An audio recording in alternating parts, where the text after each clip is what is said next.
sucinya. Ini kitab suci Ahmadiyah itu. Dan sudah dipilah-pilah. Waktu saya diperiksa di Komnas HAM, alasan Komnas HAM itu Undang-Undang Dasar 45 pasal 29 ayat 1 dan 2 tentang kebebasan beragama di 2 ayat Al-Quran, la ikraha fid din. Itu alasan mereka itu. Saya balik bertanya waktu itu, Pak, menurut Bapak kebebasan beragama itu bagaimana? Kalau menurut saya, kebebasan beragama itu maksudnya orang Hindu bebas menjalankan ajaran agama Hindunya, orang Buddha juga demikian, orang Kristen juga demikian, orang Islam juga demikian, sesuai dengan ajaran agama. Tapi Ahmadiyah ini bukan masalah kebebasan beragama, kebebasan mengacak-ngacak Islam dan kitab suci Al-Quran. Al-Quran diputar balik ini Pak, itu persoalannya. Jadi bukan masalah kebebasan beragama. Kalau kebebasan beragama, Ahmadiyah bikin agama Ahmadiyah, nabinya Mirza Ghulam Ahmad, kitab sucinya ini baru kebebasan beragama. Jadi ini Pak, yang bersifat internasional ini kitab sucinya itu. Dan duitnya juga banyak ini. Sehingga dari Komnas HAM, ya setelah saya jelaskan demikian, paham. Dan alhamdulillah sekarang itu Komnas HAM sudah berubah pandangannya itu. Jadi termasuk ikut juga mendukung pelarangan Ahmadiyah di Indonesia ini.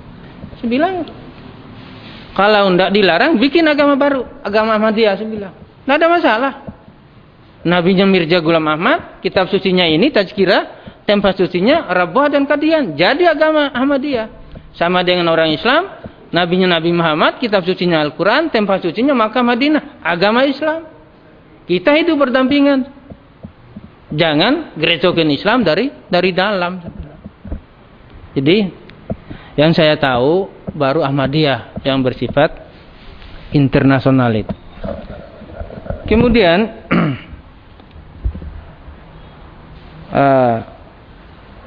masalah Nurhalis Majid dan lain-lainnya itu memang awal-awal tahun 80-an itu memang otaknya itu yang paling getol Nurhalis Majid. Sehingga pernah terjadi mahasiswa saya itu ya dijambak begitu rambutnya, sampai marah juga sama Nurhalis Majid, sampai dikatakan begini, Bapak sebagai seorang intelek menghadapi tantangan semacam ini aja Bapak udah emosi, minta maaf gak sama saya? Akhirnya Nurhalis Majid, memang saya salah, innamal mu'minuna ihwatun.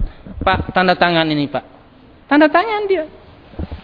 Itu waktu menghadapi kasus kita bikin brosur tentang iblis atau setan masuk surga di pengajian para Madinah di Blok M sana. Jadi iblis masuk surga, jawaban terhadap pernyataan Nurhalis Majid dalam pengajian itu juga. Nurhalis Majid ini selama ini agama ini sama, jangan mengaku diri paling sama katanya. Tapi belum pernah dibuktikan kalau memang agama itu sama benarnya. Tidak pernah buktikan bahwa dia Jumat ini umpamanya ke masjid, minggu depan umpamanya ke gereja kan tidak apa-apa kalau memang sama kan. Kemudian ke wihara itu tempat Hindu Buddha itu kan tidak apa-apa kalau memang sama kan. Sama benarnya. Jangan mengklaim diri paling benar.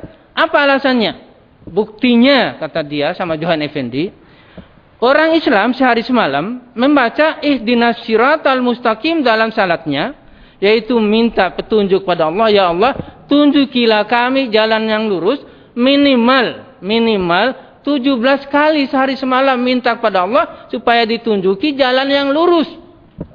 Itu maksudnya bahwa jalan yang lurus itu tidak tahu di mana adanya. Mungkin saja jalan yang lurus itu ada dalam agama Hindu, mungkin juga ada dalam agama Buddha, mungkin juga ada dalam agama Kristen, mungkin juga ada dalam agama Islam. Makanya jangan mengklaim diri paling benar. Kata Nurhalis Majid. Saya simpan datanya kalau ingin data ke kantor. Koran-koran itu saya simpan semua. Tapi giliran anaknya, putrinya mau nikah sama orang Yahudi, ya, dia marah-marah. Dia kirim surat sama putrinya di Amerika sana. Dosa yang tidak terampuni.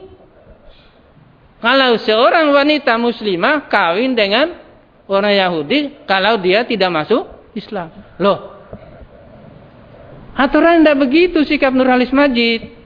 Kamu ini anak pelanjut daripada perjuangan ayah, kan begitu. Karena agama itu sama. Kamu ini mempraktekkan apa jadi gagasan ayah, kan begitu. Kan begitu. Ini marah-marah dia. Pendeknya dosa yang tidak terampuni. Baca Gatra itu, saya simpan semua itu. Majalah Gatra. Akhirnya dia sakit hatinya itu. Kemudian bagaimana membentengi muda, kan begitu. Ya, kita harus mengajarkan kepada generasi muda kita ini faham yang benar. Kita harus mengajarkan sama mereka Islam yang benar itu yang begini, yang dasarnya qala Allah wa qala Rasulullah. Sebab kan kebanyakan kita, aduh, khusyuk katanya. Saya mengerjakan begini khusyuk benar, pendeknya sampai nangis-nangis katanya. Ya. Ada yang cerita sama saya, Pak, khusyuk betul kalau ikut cara begitu. Saya bilang, ibadah itu bukan khusyuk aja. Ibadah itu lillahi muhlisan wali rasulihi muwafikan. Itu syarat ibadah. Kepada Allah kita ikhlas, khusyuk, wali rasulihi muwafikan, cocok. Khusyuk tanpa cocok dengan amal ibadah Rasul tertolak. Wakafa yuwafiq taufikan itu cocok. Jadi kalau topi kita nomor 7, kepala kita nomor 7, beli topi nomor 7. Beli topi nomor 10, jatuh melulu. Itu enggak taufik namanya. Sepatu kita, kaki kita nomor 7, beli sepatu nomor 10, kedodoran terus itu sepatu. Itu enggak taufik namanya. Kalau mau taufik, ukuran kaki nomor 7, beli sepatu nomor 7, itu taufik. Jadi kita memohon pada Allah taufik kepada Allah, cocokkan amal ibadah kita itu dengan amal ibadahnya Rasul. Kita minta berkali-kali kepada Allah, ya Allah berilah taufik pada saya. Tidak mau mencocokkan amal ibadah kita dengan amal ibadatnya Rasul, percuma.